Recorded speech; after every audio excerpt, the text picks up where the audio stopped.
Bapak Ibu saudara-saudari yang diberkati Tuhan, senang sekali berjumpa dengan Bapak Ibu saudara-saudari lewat ibadah online GBI Tuhan Menyediakan. Pagi hari ini kita sama-sama mau mendengarkan firman Tuhan, namun sebelum kita mulai mendengarkan firman Tuhan, kita akan berdoa terlebih dahulu. Mari kita satukan hati, kita mau berdoa. Bapa di sorga, terima kasih Tuhan buat kesempatan pagi hari ini Tuhan. Kami boleh menaikkan puji-pujian, menyanyi dan menyembah Engkau. Terima kasih Engkau memberkati kami dengan kesehatan dan kemurahan-Mu. Kalau sebentar kami mau mendengarkan firman Tuhan, berbicaralah bagi setiap kami, Purapi hamba-Mu yang akan menyampaikan firman Tuhan. Biar firman Tuhan yang disampaikan dapat dimengerti oleh setiap kami yang mendengarnya dan boleh kami lakukan dan kami praktekkan dalam kehidupan kami sehari-hari. Terima kasih Tuhan Yesus, mari kita yang siap menyambut firman Tuhan, sama-sama kita katakan, amin. Bapak Ibu, saudara-saudara yang dikasihi Tuhan, berapa banyak di antara Bapak Ibu yang rindu untuk ibadah tatap muka? Ya, saya percaya kita semua rindu untuk beribadah tatap muka di gereja GBI Tuhan Menyediakan. Demikian juga saya, namun Bapak Ibu saudara-saudari tidak perlu berkecil hati karena kita tetap dapat terhubung lewat ibadah online setiap hari Minggu pukul 9 pagi. Maupun kita dapat juga saling berkomunikasi di Komsel Gabungan GBI Tuhan Menyediakan. Nah, pagi hari ini saya mau ngajak Bapak Ibu saudara-saudari yang dikasihi Tuhan untuk membaca firman Tuhan di dalam Matius pasal 7 ayat 24 sampai dengan 27. Perikopnya dua macam dasar. Setiap orang yang mendengar perkataanku ini dan melakukannya, ia sama dengan orang yang bijaksana yang mendirikan rumahnya di atas batu. Kemudian turunlah hujan dan datanglah banjir. Lalu angin melanda rumah itu. Tetapi rumah itu tidak rubuh sebab didirikan di atas batu. Tetapi setiap orang yang mendengar perkataanku ini dan tidak melakukannya, ia sama dengan orang yang bodoh, yang mendirikan rumahnya di atas pasir. Kemudian turunlah hujan dan datanglah banjir.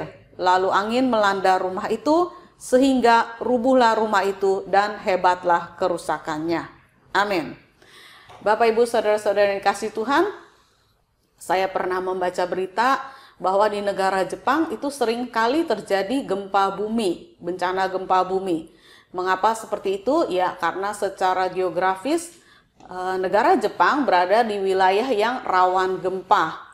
Oleh karena itu, pemerintah sangat mengantisipasi bagaimana terkait penanganan gempa ya. Dan di mana bangsa kita juga belajar dari Jepang untuk menangani masalah gempa bumi karena di Indonesia sendiri cukup sering terjadi bencana gempa bumi. Salah satu peristiwa yang terjadi saya baca pada sekitar bulan Februari, tepatnya tanggal 13 Februari 2021, di Fukushima terjadi gempa bumi bermagnitudo 7,3. Itu adalah gempa bumi yang cukup besar. Namun yang menakjubkan dari kejadian itu tidak ada korban jiwa. Yang ada hanya orang-orang yang terluka dan kerusakan ringan atas bangunan-bangunan di negara Jepang. Hal ini disebabkan negara Jepang selalu membangun atau mendesain konstruksi bangunannya atau infrastruktur dibuat dengan bahan atau material yang anti gempa, yang tahan terhadap gempa.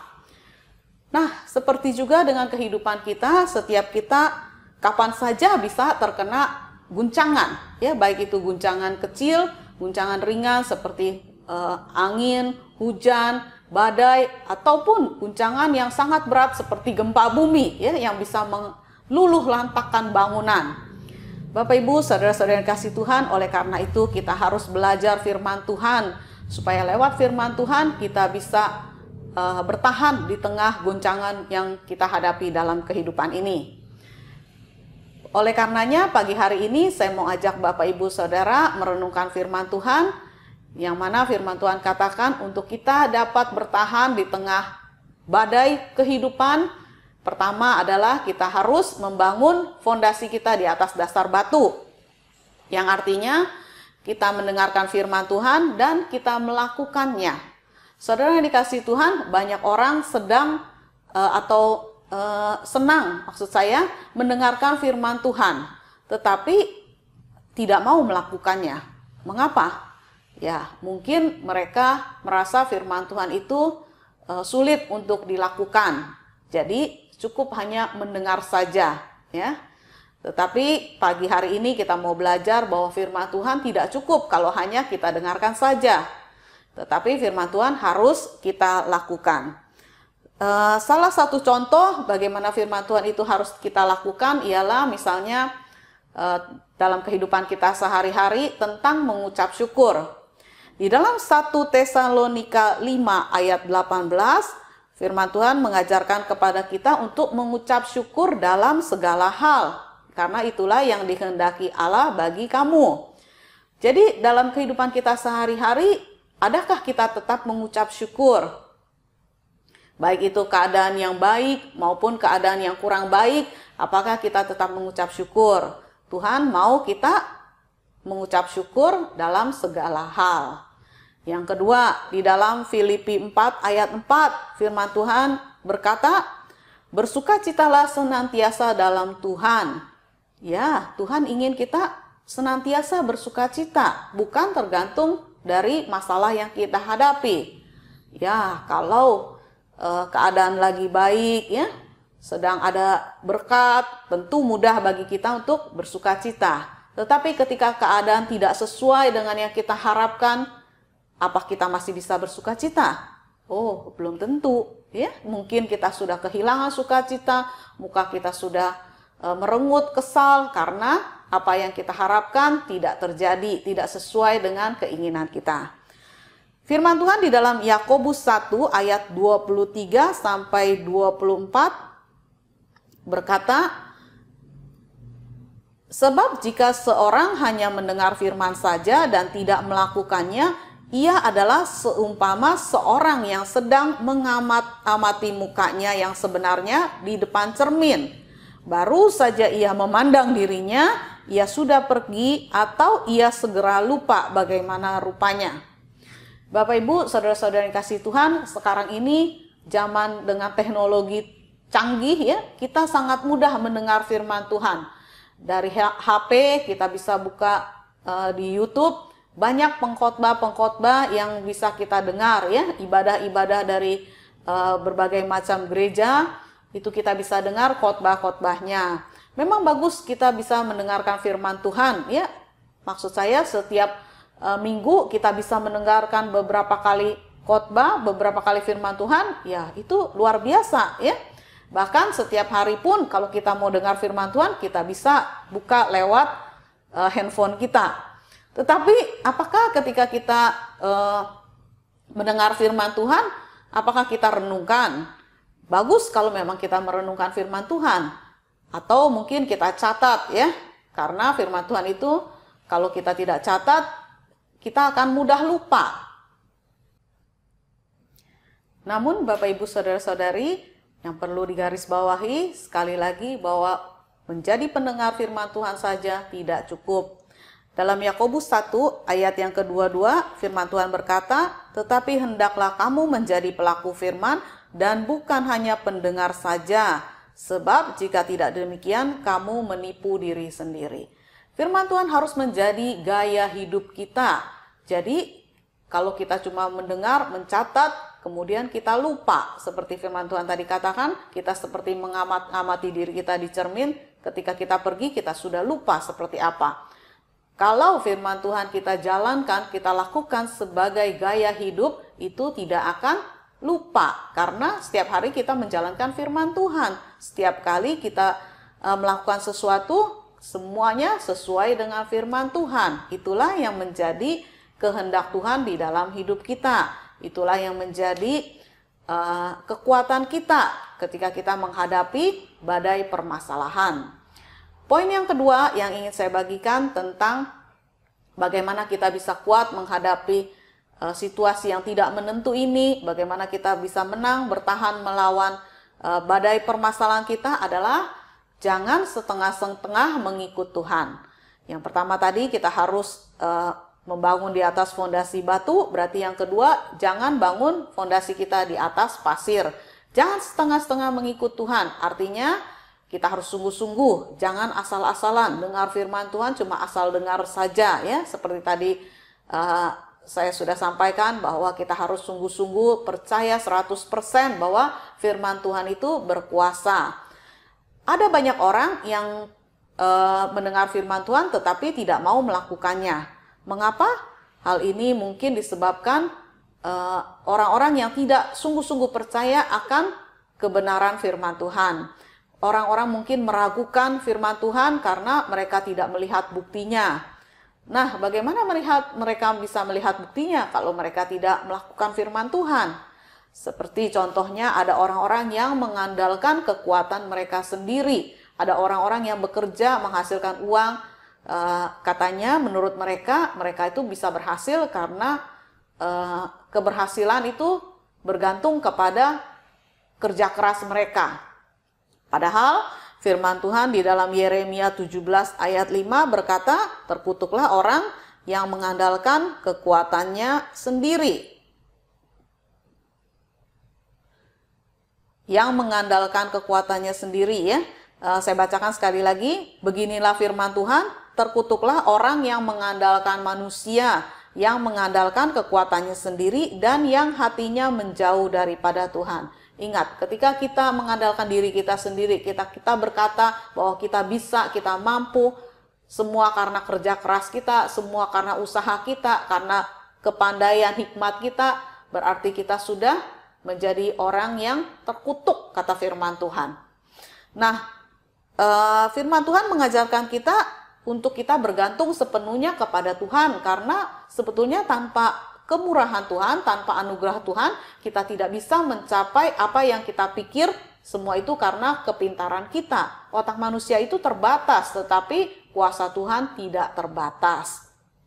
Kemudian di dalam 2 Korintus 9 ayat 6, 2 Korintus 9 ayat 6, firman Tuhan juga berkata, camkanlah ini, orang yang menabur sedikit akan menuai sedikit juga, dan orang yang menabur banyak akan menuai banyak juga. Firman Tuhan berlaku hukum tabur tuai.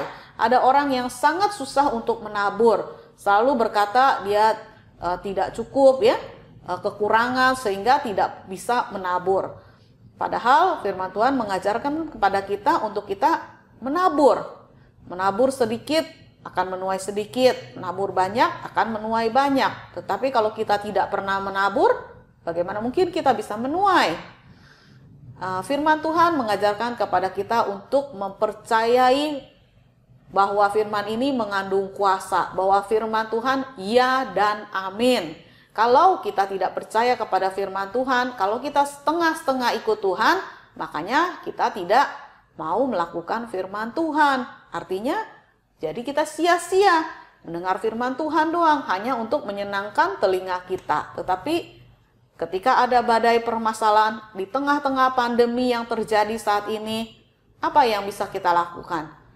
Mungkin kita hanya bisa berpangku tangan, mungkin kita bersungut-sungut, mungkin kita menyalahkan keadaan. Kapan pandemi akan selesai? Seperti menyalahkan Tuhan juga. Tetapi saudara yang dikasihi Tuhan, hari ini, pagi hari ini, biarlah firman Tuhan boleh meneguhkan saudara dan juga saya. Firman Tuhan boleh mengingatkan kepada setiap kita bahwa ketika kita percaya kepada firman Tuhan, kita melakukannya, maka itu kita membangun bangunan yang berada di atas fondasi batu.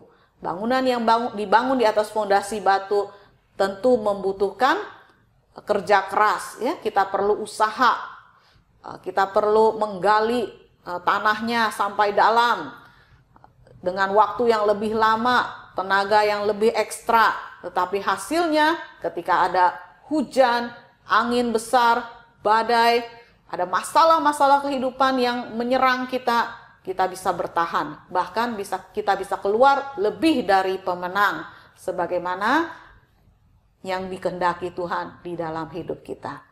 Mari pagi hari ini, saudara jangan lelah, jangan lemah, jangan menyerah, jangan putus asa, tetapi bangkit dan bersemangatlah. Firman Tuhan di dalam Amsal 18 ayat 14, orang yang bersemangat dapat menanggung penderitaannya. Amin. Saya ajak Bapak Ibu, sebelum kita selesai, kita nyanyikan satu pujian yang berkata, firman-Mu berkata kau besertaku. Firman-Mu berkata kau besertaku, maka kuat roh dan jiwaku. Tangan-Mu Tuhan selalu ku nantikan, di setiap langkahku percaya. Dengan sayap-Mu ku akan terbang tinggi, di tengah badai hidup ku tak menyerah. Kau kekuatan dan perlindungan bagiku, pertolonganku di tempat maha tinggi. Ku mengangkat tanganku, aku berserah. Kau ku nantikan, kau yang ku sembah, Yesusku, Rajaku. Demikian firman Tuhan sampai di sini. Mari kita tundukkan kepala. Bapa, terima kasih kami sudah mendengarkan firman-Mu Tuhan. Engkau hadir di tengah-tengah kami percaya kuasa firman-Mu ya dan amin. Dan kami mau melakukan seperti yang firman Tuhan katakan. Kami mau membangun kehidupan rohani kami di atas dasar batu, yaitu mendengar dan melakukan firman Tuhan. Kami tidak mau membangun di atas pasir karena ketika ada badai atau guncangan masalah yang kami hadapi, kami tidak akan kuat. Tetapi kami mau jadi anak-anak-Mu yang taat, setia mengikut Engkau. Terima kasih Tuhan buat pagi hari ini. Di dalam nama Tuhan Yesus kami berdoa dan ucap syukur. Haleluya. Amin. Terima kasih Bapak yang baik. Buat pagi ini kami boleh beribadah online di rumah kami masing-masing Tuhan. Terima kasih Bapak. Itu bukan tenaga kuat kami, tapi karena Tuhan Yesus yang menuntun kami. Kami boleh mendengarkan firman-Mu kami di rumah Roh Kudus. Terima kasih Bapak yang baik. Terima kasih Bapak buat kebenaran-Mu ya Tuhan. Biarlah firman-Mu Tuhan menguatkan setiap anak-anak Tuhan yang sudah mendengarkan ya Roh Kudus. Bapak, kami serahkan hamba-Mu yang sudah menyampaikan firman-Mu Bapak. Firman itu adalah kekuatan bagi jemaat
tangan kita dan kita terima berkat dari Tuhan. Pulanglah dan terimalah berkat dari Tuhan. Kiranya kasih daripada Allah Bapa dan kasih dari Yesus Kristus dengan Allah Roh Kudus menyertai kau dari sekarang bahkan sampai selama-lamanya, sampai Tuhan Yesus menjemput kita di awan-awan permai. Kita yang sudah menerima berkat dengan iman percaya, kita katakan sama-sama,